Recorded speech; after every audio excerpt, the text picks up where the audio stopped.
जन्म नाही पुन्हा।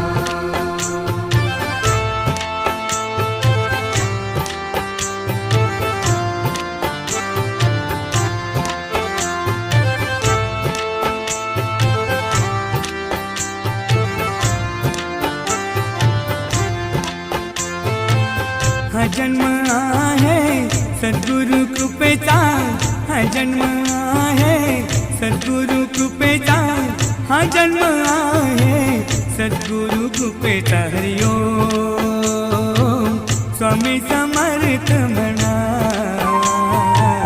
हा जन्म